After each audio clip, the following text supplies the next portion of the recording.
जय हिंद। मैं सुधीर सर, आपको यहाँ पर स्वागत है। आज आपका क्लास 12th में इंटीग्रेशन, जो आपका इंटीग्रेशन चैप्टर है,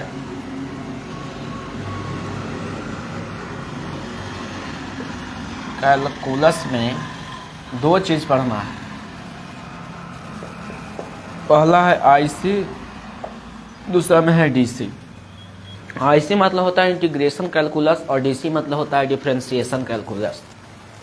आईसी मतलब होता है इंटीग्रेशन कैलकुलस और डीसी मतलब होता है डिफरेंशिएशन कैलकुलस। ये कुल मिलाकर हमारा 44 अंक का 44 मार्क्स का पढ़ना है। कितना मार्क्स का पढ़ना है? 44 मार्क्स का। ध्यान से आप समझेंगे। चलिए, तो जी हाँ, आपको थ्योरी देने के बाद आपको पढ़ाया जाएगा। किससे? जे बताते हैं एनसीईआरटी किताब से, क्योंकि एनसीईआरटी किताब जो है आपका सरकार द्वारा मान्यता प्राप्त किताब है, इसलिए उससे क्वेश्चन बोर्ड में आता है। इसीलिए उसी किताब से आपको क्रैश कोर्स में पढ़ाया जाएगा। चलिए ध्यान से समझिएगा। पहले देख लेते हैं। ध्यान से समझिएगा।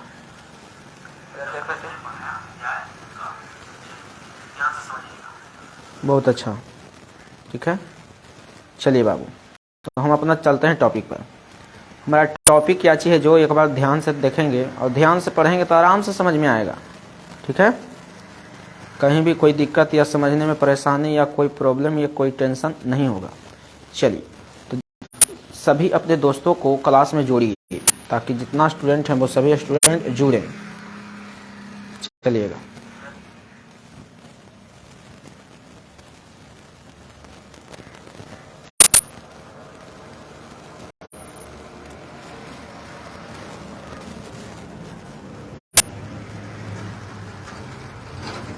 चलिए बाबू, देखेंगे ध्यान से। हमारा टॉपिक आज है बहुत इम्पोर्टेंट, पढ़ना है, बस खाली समझेंगे, ठीक है। चलो देख रहे हैं, एक मिनट बाबू।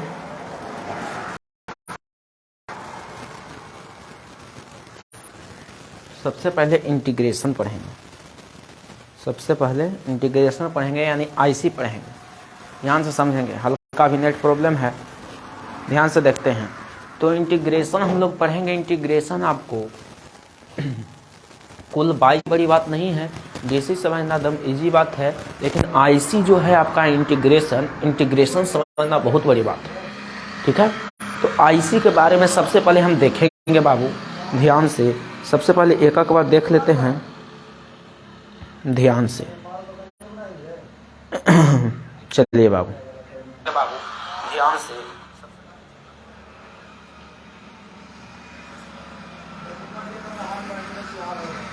चला, मैं टॉपिक पर चलेंगे बाबू। बस खाली समझना है, बस खाली क्या चीज करना है? समझना है।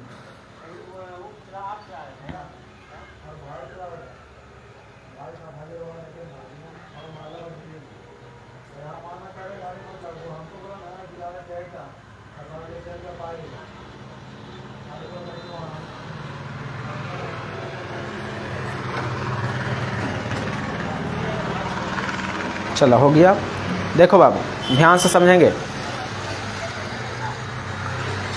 चलिए, तो अब हम पढ़ाई स्टार्ट करते हैं अपनी। देखिए बाबू, सबसे पहले इंटीग्रेशन में पढ़ना है आपको 22 नंबर के, और डिफरेंशिएशन में पढ़ना है 22 नंबर के। सबसे पहले हम इंटीग्रेशन के बारे में पढ़ेंगे बहुत बेहतरीन ढंग से। हम अपना क्या चीज़ के बारे में पढ़ेंगे? सबसे पहले इंटीग्रेशन के बारे में पढ़ते हैं। ध्यान से समझेंगे, ध्यान से पढ़ेंगे तो कहीं भी कोई दिक्कत या परेशानी नहीं होगी, ठीक है। चलिए, अब सबसे पहले कैलकुलस में इंटीग्रेशन के बारे में पढ़ते हैं। हाँ, कोई पूछेगा कैलकुलस का जनक किसे कहा जाता है, तो याद रखिएगा लिबनिज और न्यूटन जो थे, लिबनिज और न्यूटन, ये दोनों मिलकर क्या चीज किए थे बाबू? एक मिनट, हल्का जूम कर देते हैं बाबू।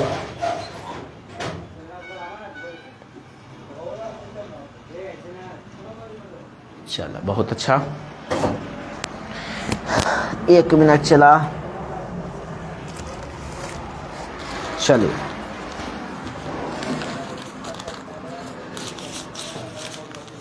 चलिए हम अपना टॉपिक पर चलते हैं।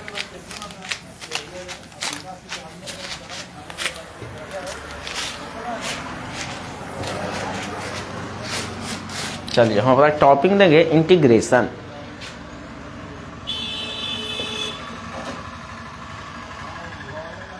क्या चीज बाबू? इंटीग्रेशन। ध्यान से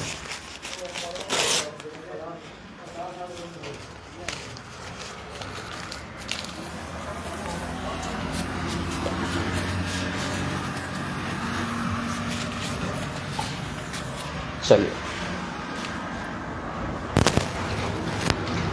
पढ़ेंगे क्या चीज बाबू? इंटीग्रेशन। इंटीग्रेशन मतलब होता है समाकलन। समाकलन के परिभाषा के बारे में बात करें तो इसे ठेठ में समझ सकते हैं कि डीसी का व्युत्क्रम आईसी होता है, यानी अवकलन का उल्टा समाकलन होता है। कोई दिक्कत? दोनों बात यही है, ठीक है। डीसी का व्युत्क्रम आईसी होता है या अवकलन का उल्टा समाकलन होता है। एग्जाम्पल समझ लेते हैं। अब सबसे पहले हम इम्पॉर्टेंट फॉर्मूला के बारे में बात कर लें। इम्पॉर्टेंट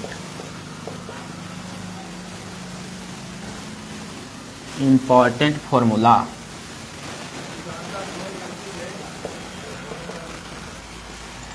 इम्पॉर्टेंट फॉर्मूला बाबू, इम्पॉर्टेंट फॉर्मूला ध्यान से समझिएगा। इधर आपका है डीसी का फॉर्मूला और इधर आपका है आईसी का फॉर्मूला। ध्यान से समझना है।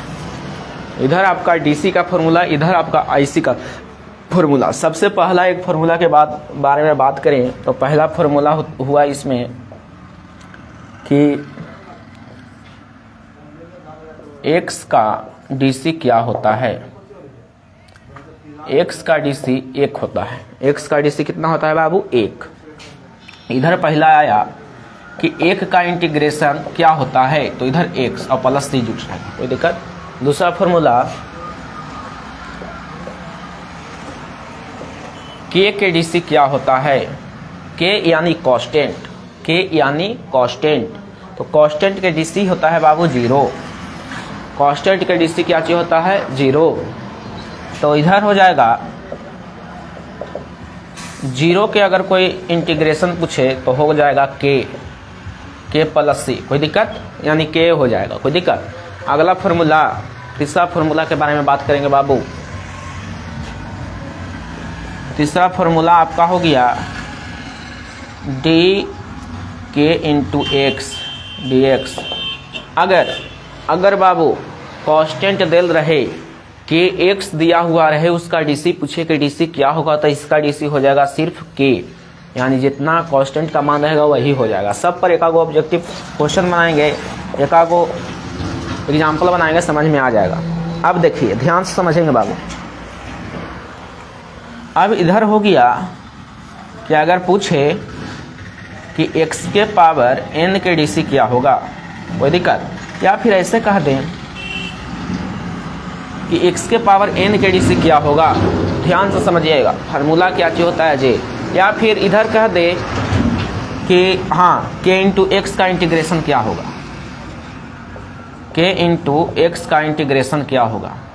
तो इंटीग्रेशन अगर k इंटू एक्स के करने के लिए कहे तो जो कांस्टेंट रहता है कांस्टेंट को घर से बाहर करते हैं डीसी में, लेकिन जो कांस्टेंट रहेगा और कांस्टेंट दिया हुआ रहेगा इंटीग्रेशन में, तो उसे घर से बाहर नहीं करेंगे बल्कि उसे नीचे रखेंगे। यानी इसका डीसी के बारे में बात करें तो अगर के सबसे पहले x के पावर n के इंटीग्रेशन पढ़ते हैं। x के पावर n के इंटीग्रेशन क्या होगा, तो ध्यान से समझेंगे। माथा पर एक जोड़ना है और नीचे वही वाला पटक देना है और प्लस में सी जोड़ देना है, कोई दिक्कत? 3 फार्मूला कंप्लीट हुआ। ध्यान से समझेंगे, कहीं कोई दिक्कत किसी स्टूडेंट को? हम सब क्वेश्चन पर आराम से बनाएंगे बाबू, कहीं भी कोई दिक्कत या परेशानी नहीं होगी, ठीक है। चलिए, कहीं कोई दिक्कत है? चलिए ध्यान से समझेंगे बाबू। चलिए अगला फॉर्मूला के बारे में बात करेंगे, ध्यान से सिर्फ समझना है।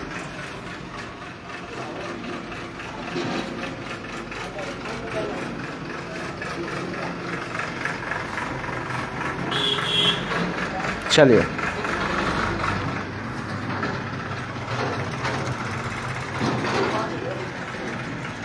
कहीं कोई दिक्कत है बाबू? कहीं कोई दिक्कत या परेशानी है? कहीं कोई दिक्कत या परेशानी तो आप बता सकते हैं। कहीं कोई दिक्कत या परेशानी? आगे देखें, आगे हमारा 3 फार्मूला कंप्लीट हुआ, अब चलेंगे चौथा फार्मूला। चलिए ये सभी साफ कर देते हैं ताकि हम अपना टॉपिक पर आराम से चलेंगे। आगे समझते हैं। अगर कोई पूछे x के पावर n का इंटीग्रेशन क्या होगा, फार्मूला होगा x के पावर n प्लस 1 बटे n प्लस 1 प्लस c। अगर पूछे x के पावर पूछे y के पावर n के इंटीग्रेशन क्या होगा, तो बोलेंगे y के पावर n प्लस 1 बटे n प्लस 1 प्लस c। अगर पूछे माँ के पावर n का इंटीग्रेशन क्या होगा, तो होगा बाबू माँ के पावर n प्लस 1 बटा n प्लस 1 प्लस c। अगर कोई पूछे, यहाँ डी बाई हो जाएगा, यहाँ डी माँ हो जाएगा, माँ के सापेक्ष। अगर कोई पूछे कि आलिया का के पावर n का आलिया के सापेक्ष इंटीग्रेशन क्या होगा, तो हो जाएगा बाबू आलिया के पावर n प्लस 1 बटा n प्लस 1 प्लस c। समझ गए? कोई दिक्कत? फार्मूला सबसे पहले देखना है। फार्मूला समझ गए? अगर x के पावर कोई n के इंटीग्रेशन पूछा तो क्या चीज़ बताएंगे? x के पावर n का इंटीग्रेशन कोई पूछे तो कहेंगे माथा पर 1 जोड़ेंगे, नीचे गिरा देंगे। y के पावर n y के सापेक्ष पूछ रहा है, यानी y के पावर n प्लस 1 बटे n प्लस 1, बतिया जस के तस रह जाएगा, जिसके सापेक्ष कहेगा वही मान हो जाएगा। ठीक है, इस पर एक एग्जाम्पल बना देते हैं। चला, एग्जाम्पल हो गया x के पावर 8 इंटीग्रेशन ज्ञात करें। तो क्या चीज करना है?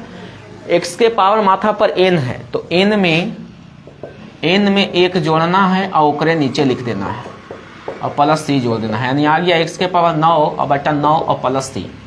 कोई दिक्कत? दूसरा, x के पावर 12 इंटू डी एक्स के पूछे कि x के पावर 12 का इंटीग्रेशन क्या होगा, क्या चीज बताएंगे? ध्यान से समझेंगे। तो माथा पर 1 जोड़ना है और ओकरे नीचे पटक देना है और c जोड़ देना है, यानी x के पावर 13 प्लस 13 और प्लस c। आंसर हो गया। कोई दिक्कत? चलिए, कोई दिक्कत? अगर कोई दूसरा फॉर्मूला पूछे इंटीग्रेशन k इंटू, एक मिनट, हाँ दूसरा फॉर्मूला पर बात करेंगे। सबसे पहले एक एग्जांपल और देख लेते हैं। x के पावर 3 इंटू डी एक्स, कोई x के पावर 3 का इंटीग्रेशन पूछ रहा है कि x के पावर 3 का इंटीग्रेशन क्या होगा। अगर जवाब देना चाहते तो आप जवाब दे सकते हैं। ठीक है, माथा पर 1 जोड़ेंगे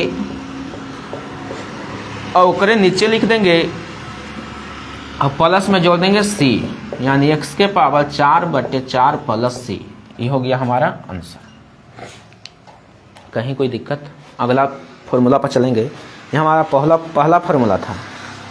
अब हम अगला फार्मूला पर चलेंगे, ध्यान से चलिए।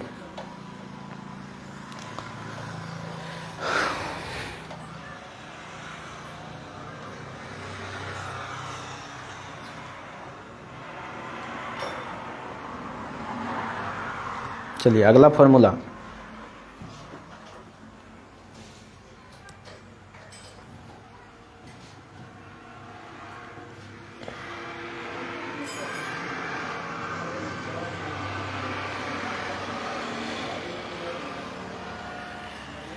चलिए अगला फॉर्मूला के बारे में देखते हैं ध्यान से। तब तक यहाँ तक समझ में आया? एक बार बता दीजिए, यहाँ तक समझ में आया आपको? फिर हम आगे चलेंगे।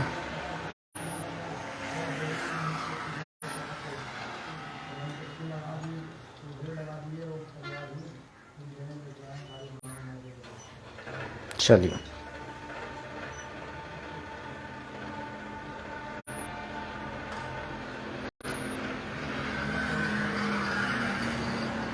अगला फॉर्मूला के बारे में देखेंगे ध्यान से। चलिए तो दूसरा फॉर्मूला देख लेते हैं। दूसरा फॉर्मूला हमारे पास आ गया,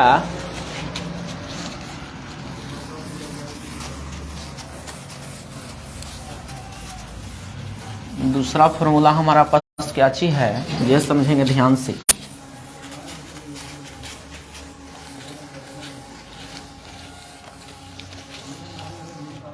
हाँ, सेकंड फॉर्मूला, दूसरा फॉर्मूला है 1 के पावर x के dx। एक हो जाएगा 1 के पावर x प्लस c। कोई दिक्कत? कहे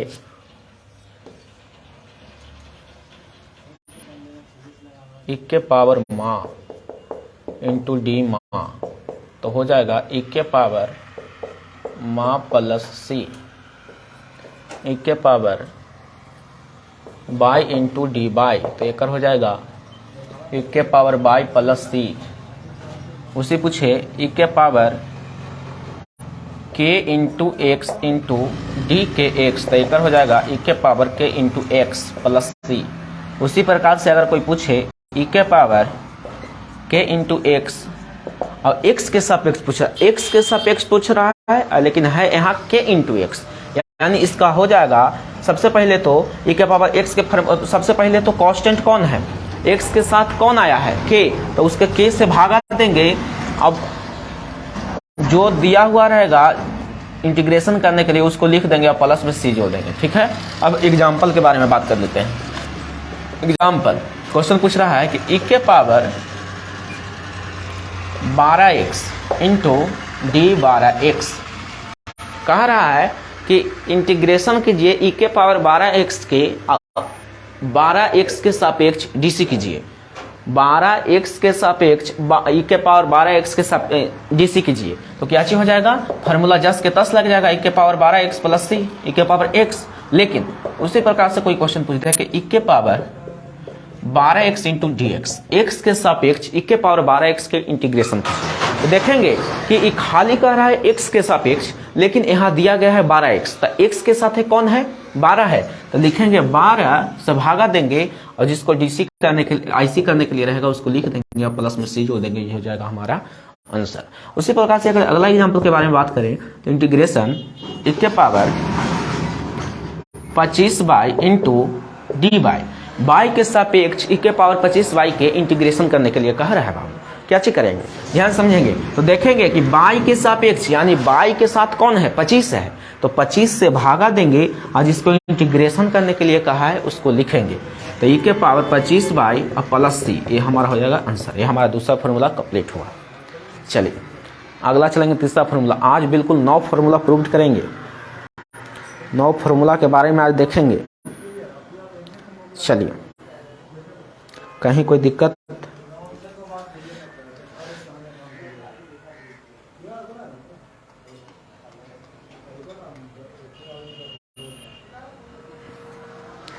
चलिए, कहीं कोई दिक्कत बाबू?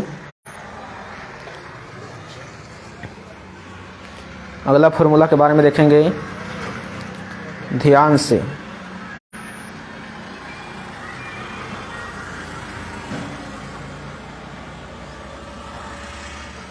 चलिए स्क्रीनशॉट लेना है, स्क्रीनशॉट लेके रेडी रहिए।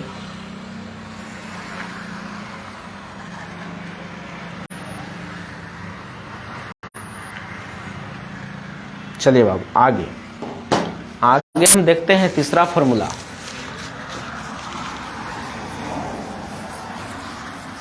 2 फार्मूला कंप्लीट हुआ। आगे हम देखते हैं तीसरा फार्मूला।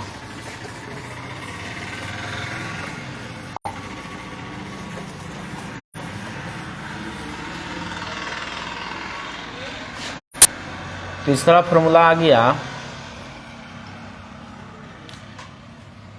इंटीग्रेशन 1 के power x into d x. 1 के पावर x की इंटीग्रेशन पूछ रहा है, कहेंगे 1 के पावर x बट्टा लॉग a प्लस c, कोई दिक्कत। उसी प्रकार से कोई पूछे कि इंटीग्रेशन 1 के power y into d y, बताएंगे 1 के पावर y बटे लॉग a प्लस c, कोई दिक्कत। उसी प्रकार से कोई पूछे कि 1 के पावर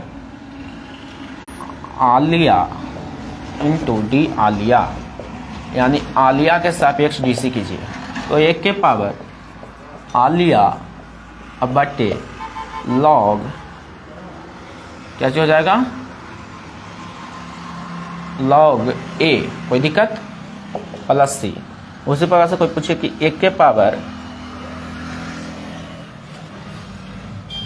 पावर जान, तो हो जाएगा डी जान के सापेक्ष करेंगे डी सी, तो हो जाएगा 1 के पावर जान बटा लॉग ए प्लस सी, कोई दिक्कत, कहीं कोई दिक्कत। एग्जाम्पल ले लेते हैं, एग्जाम्पल देखें तो एग्जाम्पल 1 के power 12x into d x पूछ दिया, तो क्या चीज करेंगे। क्वेश्चन पूछ रहा है कि 1 के power 12x into d x, तो क्या चीज करेंगे। 1 के पावर x के इंटीग्रेशन क्या चीज होता है, 1 के पावर x बटा लॉग a, कोई दिक्कत, कहीं कोई दिक्कत। उसी प्रकार से बाबू ध्यान से समझेंगे। अगर एग्जाम्पल के बारे में बात करें तो ध्यान से समझते हैं एग्जाम्पल, तो हो जाएगा 12 के power x into d x. कैसे करेंगे, 1 के पावर x के क्या चीज इंटीग्रेशन होता है, क्या चीज होता है 1 के पावर x यानी 12 के पावर x बटा लॉग a के मान है 12 प्लस c, हो जाएगा आंसर। कोई दिक्कत, कहीं कोई दिक्कत। चलिए, समझने में कहीं कोई परेशानी या दिक्कत हो रही है आप कह सकते हैं। चलिए, बहुत अच्छा बहुत अच्छा। अच्छा, अगला क्वेश्चन पूछें आपसे, जवाब दीजिएगा बाबू। ये क्वेश्चन पूछें बाबू, एक क्वेश्चन बोलिए, जवाब दीजिएगा। बोले बाबू, दोगे जवाब, ठीक है तो दो, ध्यान से।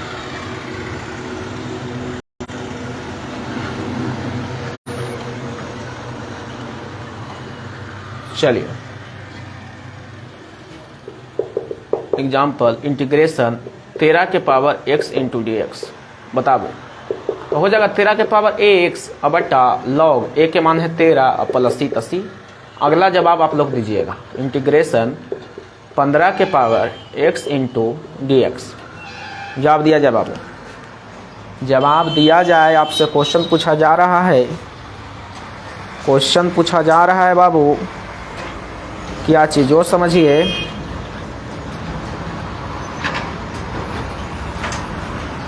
कोई दिक्कत। चलिए, कहीं कोई दिक्कत। क्वेश्चन है 15 के पावर x का इंटीग्रेशन क्या होगा, 15 के पावर x का इंटीग्रेशन क्या होगा। चलिए चलिए, कोई दिक्कत। उसी प्रकार से अगर यहां पर ही दे दें ऐसे कि जान के पावर x का इंटीग्रेशन कीजिए x के सापेक्ष, तो क्या चीज कीजिएगा, जान के पावर x बटा लॉग जान,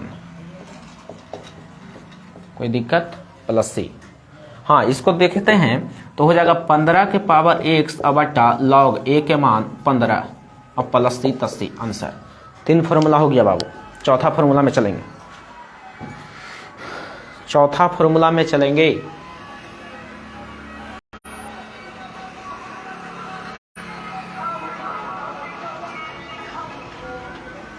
चलिए चौथा फॉर्मूला में चलेंगे। चौथा फॉर्मूला में चलेंगे बाबू, ध्यान से देखते हैं।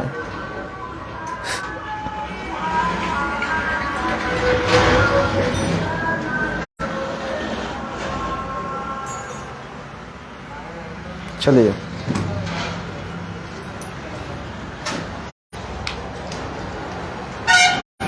हो गया बाबू। अगला फॉर्मूला पर चलें बाबू। 3 फॉर्मूला हमारा कंप्लीट हो गया। 3 फॉर्मूला हमारा कंप्लीट हो गया बाबू। चौथा फॉर्मूला देखेंगे, कोई दिक्कत? चलिए चौथा फॉर्मूला देखें बाबू।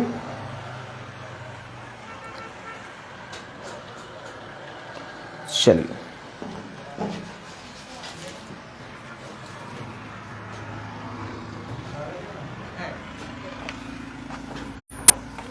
चौथा फॉर्मूला के बारे में देखते हैं।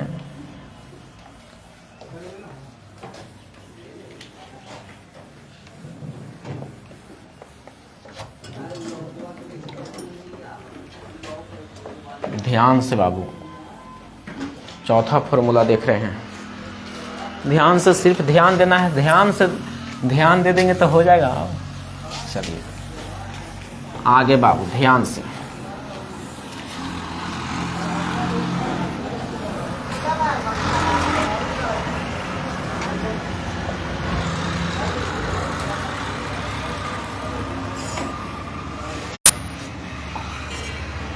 चलिए अगला फॉर्मूला।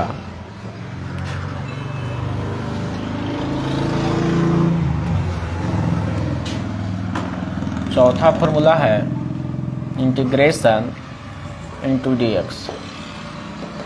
तो एक हो जाएगा एक्स। ये लगता है बता दिए, हाँ ये बता दिए गया, ये बता दिया गया है फॉर्मूला, ये बता दिया गया है बाबू। जो नहीं बताए हैं उस पर हम बात करेंगे तो बहुत अच्छा साबित होगा। ठीक है, एक इंटीग्रेशन पढ़ना है। साइन एक्स के एक्स के सापेक्ष डीसी करेंगे तो आता है माइनस कॉस एक्स प्लस सी। ध्यान से सिर्फ समझेंगे बाबू, ध्यान से सिर्फ समझेंगे। अगर कह दे कि साइन माँ के सापेक्ष डीसी कीजिए, साइन माँ के सापेक्ष डीसी कीजिए, तो आ जाएगा माइनस कॉस माँ प्लस सी। उसी प्रकार से कह दे साइन बाई के सापेक्ष डीसी कीजिए, तो आ जाएगा माइनस कॉस बाई प्लस सी। अगर कह दे कि साइन थीटा के सापेक्ष डीसी कीजिए, तो आ जाएगा माइनस कॉस थीटा प्लस सी। कह दे कि साइन जान के सापेक्ष डीसी कीजिए, तो आ जाएगा माइनस कॉस जान प्लस सी। कोई दिक्कत? उसी प्रकार से है। अगर हम एग्जाम्पल के बारे में बात करें, एक क्वेश्चन और, साइन के इंटू एक्स का इंटीग्रेशन कीजिए एक्स के सापेक्ष डीसी कीजिए, तो आ जाएगा साइन के एक्स प्लस सी। उसी प्रकार से एक इंटीग्रेशन करना है, साइन के इंटू एक्स के इंटीग्रेशन कीजिए एक्स के सापेक्ष। तो देखिए एक्स के सापेक्ष कह रहा है कौन? के। तो के से देंगे भागा, और किसको इंटीग्रेशन कर रहे हैं तो साइन के एक्स को प्लस सी जोड़ देंगे। यही हो जाएगा हमारा फॉर्मूला। ठीक है, एग्जाम्पल के बारे में बात कर लें। तो एक एग्जाम्पल आया कि sign 5x into D 5x, यानी 5x के सापेक्ष साइन 5x का इंटीग्रेशन क्या होगा? तो क्या चीज होगा जैसे समझिए। तो साइन के एक्स के सापेक्ष के एक्स के डीसी क्या चीज होगा? तो साइन के एक्स, यानी वही हो जाएगा। साइन के डीसी क्या चीज होता है? सॉरी, यहाँ हो जाएगा बाबू माइनस कॉस, यहाँ भी हो जाएगा माइनस कॉस। हाँ, तो साइन 5x की इंटीग्रेशन क्या होता है? माइनस कॉस 5x और प्लस सी हो जाएगा। उसी प्रकार से अगर ऐसे क्वेश्चन पूछ दे कि इंटीग्रेशन साइन 5x के x के सापेक्ष, कहा रहा है x के सापेक्ष, लेकिन x के साथ है कौन? 5। तो पहले 5 से देंगे भागा, अब किसको? अब फिर साइन 5x का इंटीग्रेशन करेंगे, यानी साइन 5x का इंटीग्रेशन होता है माइनस कॉस 5x इंटू हो जाएगा डी, सॉरी मतलब हो जाएगा प्लस सी। कोई दिक्कत? देखिए बाबू, जो कांस्टेंट रहेगा उसको घर से बाहर निकालेंगे, लेकिन निकालेंगे तो घर से बाहर निकालेंगे तब बटा में रखेंगे। उसको रखते थे गुना में, लेकिन इसको रखेंगे वटा में। गुना का उल्टा भागा होता है, उसी प्रकार से। अगला एग्जांपल है integration sine 18x into d x. तो इसको कैसे करेंगे? तो बाबू x के सापेक्ष कह रहा है, लेकिन है इसके साथ कौन? 18। तो 18 से देंगे भागा और साइन के डीसी माइनस कॉस 18x तो 18x और प्लस सी हो गया आंसर। कोई दिक्कत? चलिए अगला फॉर्मूला पर चलेंगे। कहीं कोई दिक्कत है फॉर्मूला समझने में? कहीं कोई परेशानी? कहीं कोई परेशानी हुआ? चलिए बाबू,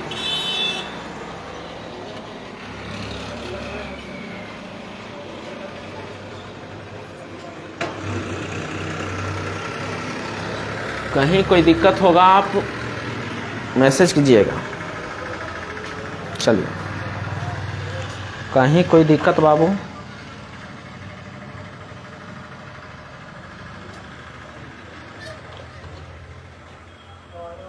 चलिए चलिए, कहीं कोई दिक्कत?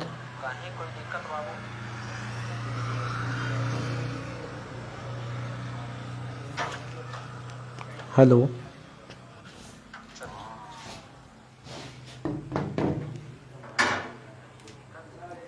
हाँ चलिए ठीक है, आवाज़ क्लियर है बाबू, बहुत अच्छा। चलिए देखिएगा, अब आप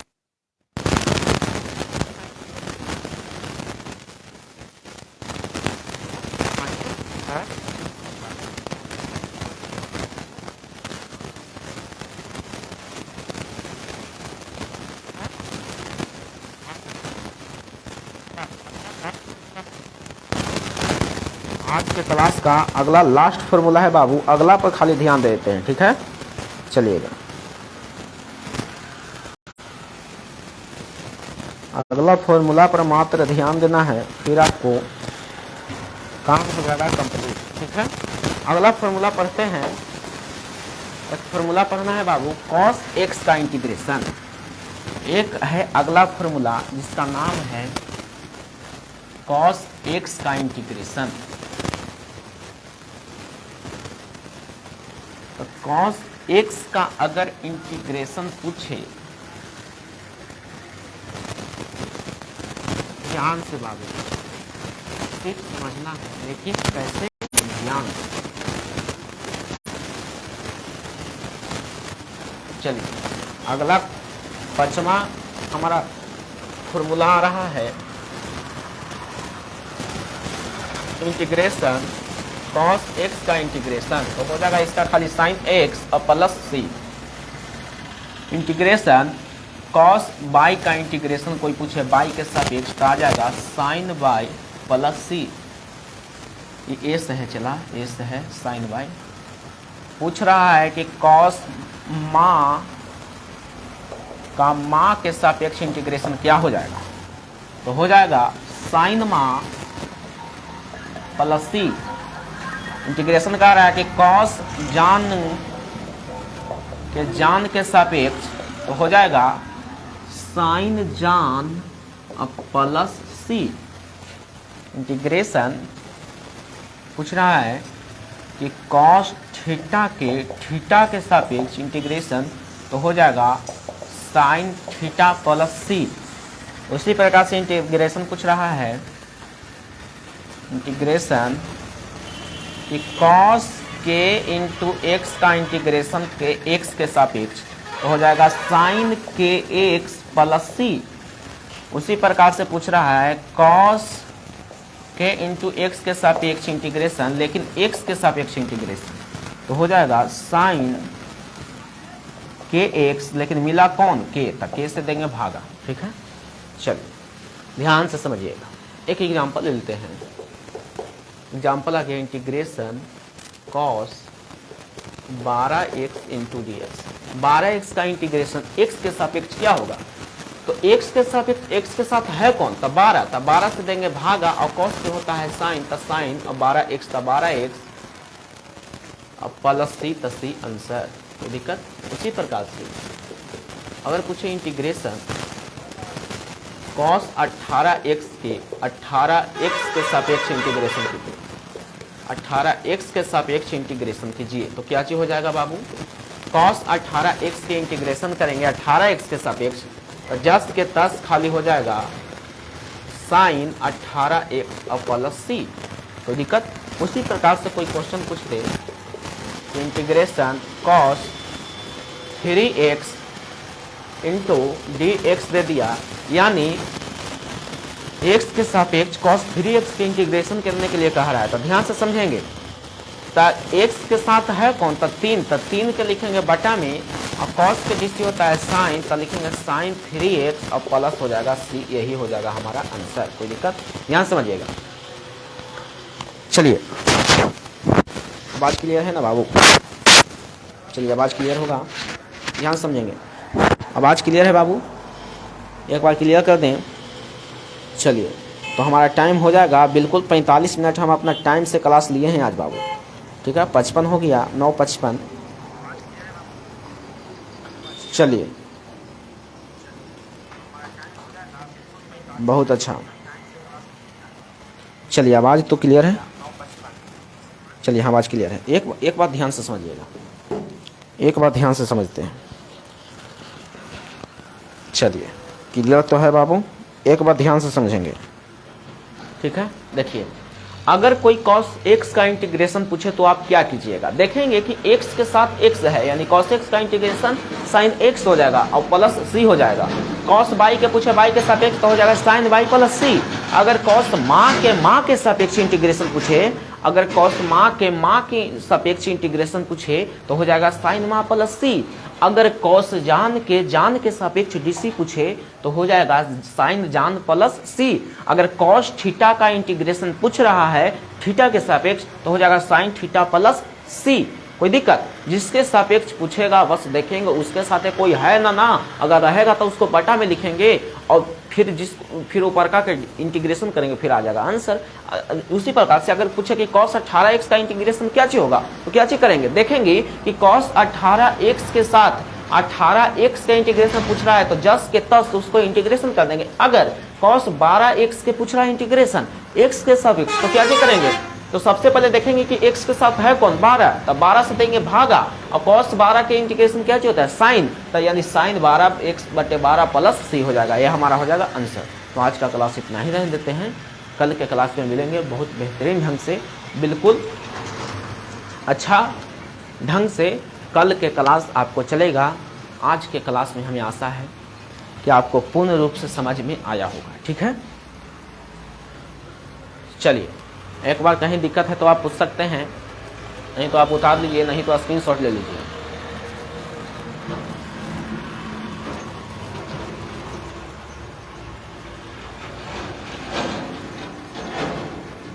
चलिए कहीं कोई दिक्कत,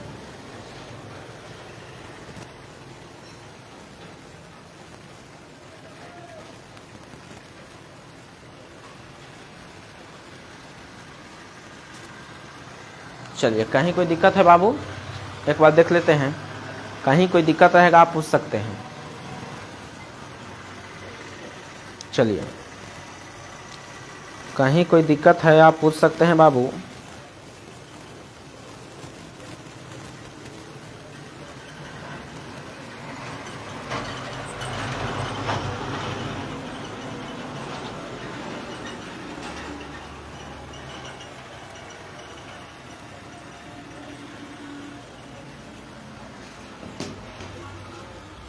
चलिए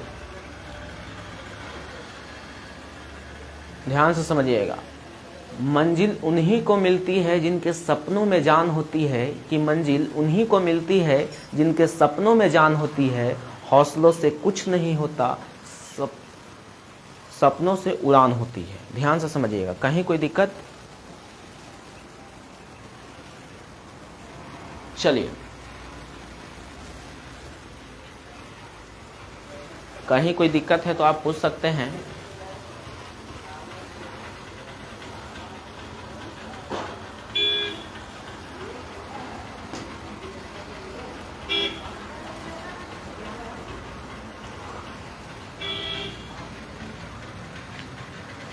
देखो बेटा, मंजिल उन्हीं को मिलती है जिनके सपनों में जान होती है, कि मंजिल उन्हीं को मिलती है जिनके सपनों में जान होती है।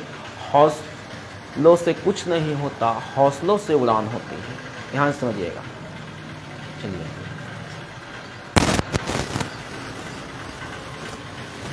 देखिए cos x का इंटीग्रेशन क्या होगा, sin x प्लस सी। कहीं कोई दिक्कत? देखो बेटा, मंजिल उन्हीं को मिलती है जिनके सपनों में जान होती है, कि मंजिल उन्हीं को मिलती है जिनके सपनों में जान होती है। पंखों से कुछ नहीं होता, हौसलों से उड़ान होती है। चलिए, तो आज का क्लास यहीं तक रहने देते हैं। आपका क्लास समाप्त होता है, कल मिलें। थैंक्स।